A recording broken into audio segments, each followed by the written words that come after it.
1000 square feet ছাদ ঢালাই করতে কত টাকা খরচ? ইটের ভিতের বাড়িতে ছাদ ঢালাই করতে কত খরচ, আর কলমের বাড়িতে ছাদ ঢালাই করতে কত টাকা খরচ, সব পাই টু পাই হিসেব আমি আজকে দেখিয়ে দেব।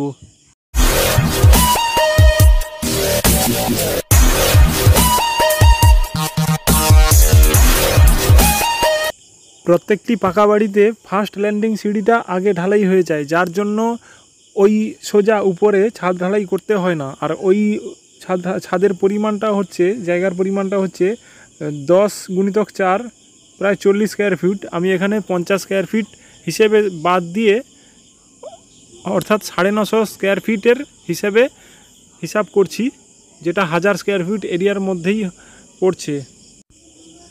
5 ইঞ্চি পুরু ছাদ ঢালাইতে মোট মশলার পরিমাণ হিসেব করলে ওই 950 উপরে 950 স্কোয়ার ফিট গুণিতক 0.42, এটা হলো 5 ইঞ্চি।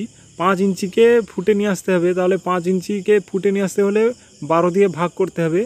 তো এইটা হচ্ছে, আর গুণিতক 1.54, এটা হলো শুকনো মশলার যে আয়তন, তাতে জল দিলে প্রায় 54% কমে যায়। আর ঢালাই তো ভেজা আয়তন, তো ভেজা আয়তনে পরিণত করতে হলে 1.54 দিয়ে গুণ করতে হবে, তবেই ভেজা আয়তন পাওয়া যাবে। তো এইটা করলে 609.58 CFT মানে কিউবিক ফুট হয়েছে আয়তন, যেটাকে 610 কিউবিক ফুট ধরে হিসাব করছি। তাহলে ওই পরিমাণ ছাদের আয়তন, অর্থাৎ মশলার আয়তন 610 কিউবিক ফুট ধরে, এবার সিমেন্ট, বালি, চিপস এগুলি তো হিসাব করতে হবে। এবার কিভাবে হিসাব করব সেটা জেনে নিই। সিমেন্ট, বালি, চিপস আমরা সাধারণত 1:2:3 এই অনুপাতে মিশিয়ে মশলা মাখাই। এবার সেই হিসেবে সিমেন্ট, বালি ও চিপসের আনুপাতিক ভাগহার এই অংশে বের করে নিতে হবে। এবার সিমেন্টের পরিমাণ 610 গুণিতক 1/6 আনুপাতিক ভাগহার যেটা বেরিয়েছে সমান 101.67 কিউবিক ফুট সিমেন্ট। এটাকে বস্তায় নিয়ে আসতে হলে 101.67কে 1.23 দিয়ে ভাগ করতে হবে, কারণ এক বস্তা সিমেন্টে 1.23 কিউবিক ফুট সিমেন্ট থাকে। তাহলে ওই ভাগ করলে ভাগফল হচ্ছে 82.66 বস্তা, অর্থাৎ 83 বস্তা। এবার 83 বস্তা 400 টাকা করে 33,200 টাকা হচ্ছে।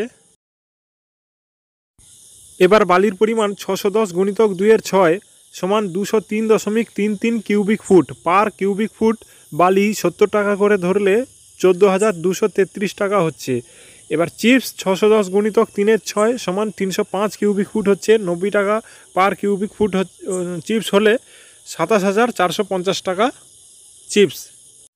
1000 স্কোয়ার ফিট স্ল্যাবে 8-এর রড 5 ইঞ্চি সেন্টার টু সেন্টার বাঁধলে প্রায় মোটামুটি 170 পিস রড লেগে যাচ্ছে। পার পিস 368 টাকা করে ধরলে 62,560 টাকার 8-এর রড। শুধুমাত্র স্ল্যাব মজুরি ও অন্যান্য খরচ, যার মধ্যে সেন্টারিং খরচও থাকছে, মোট 45,000 টাকা।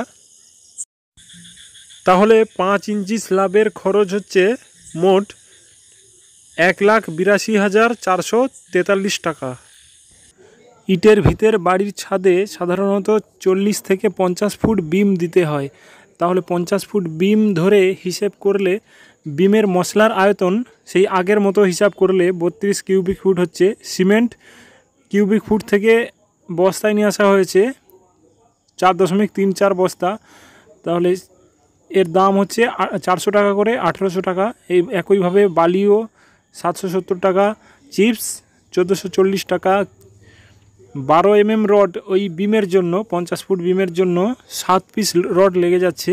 পার পিস 806 টাকা করে ধরলে 5,642 টাকা। 6 mm রড রিংয়ের জন্য 7 পিস 220 টাকা পার পিস, 1,540 টাকা। 50 ফুট বিমের উপর মজুরি ও অন্যান্য খরচ হচ্ছে 3,000 টাকা। বিমের মশলার ক্ষেত্রে শুধুমাত্র ছাদের নিচে ঝুলে থাকা 6 ইঞ্চি বিমের হিসাবটাই করা হয়েছে, কারণ উপরের অংশ তো ছাদের সঙ্গে হিসাব করা হয়ে গেছে। শুধুমাত্র 50 ফুট বিমের মোট খরচ 1,800 টাকা যুক্ত 770 যুক্ত 1,440 যুক্ত 5,642 যুক্ত 1,540 যুক্ত 3,000 সমান 14,192 টাকা। ওইটাকে মোটামুটি 14,000 টাকা করে ধরলে, তাহলে ইটের ভিতের বাড়িতে ছাদ ঢালাইতে মোট খরচ হচ্ছে 1,82,443 টাকা যুক্ত ওই 50 ফুট বিমের খরচ 14,000 টাকা সমান 1,96,443 টাকা, অর্থাৎ 2 লক্ষ টাকা। কলাম স্ট্রাকচারের বাড়িতে 1,000 স্কোয়ার ফিট কলমের বাড়ির ক্ষেত্রে সচরাচর 250 ফুট লম্বা বিম প্রয়োজন হয়। তাহলে যদি 50 ফুট বিমের জন্য খরচ হয় 14,000 টাকা, তবে 250 ফুট বিমের জন্য খরচ হবে 14,000 ভাজিতক 50 গুণিতক 250 টাকা, 70,000 টাকা হচ্ছে মোট 250 ফুট বিমের উপরে। তাহলে কলামের বাড়িতে ছাদ ঢালাইতে মোট খরচ হচ্ছে তাহলে 2,52,443 টাকা, অর্থাৎ মোটামুটি 2.5 লাখ টাকা খরচ হচ্ছে। তাহলে কি দাঁড়ালো, 1000 স্কোয়ার ফিট ইটের বাড়ির ক্ষেত্রে ছাদ ঢালাই করতে খরচ হচ্ছে 2 লক্ষ টাকা, অর্থাৎ প্রতি স্কোয়ার ফুট 200 টাকা করে খরচ হচ্ছে। আর কলমের বাড়ির ক্ষেত্রে ছাদ ঢালাই করতে খরচ হচ্ছে 2.5 লক্ষ টাকা, অর্থাৎ স্কোয়ার ফিট হিসেবে ধরলে ওটা 250 টাকা করে হচ্ছে। ঠিক আছে।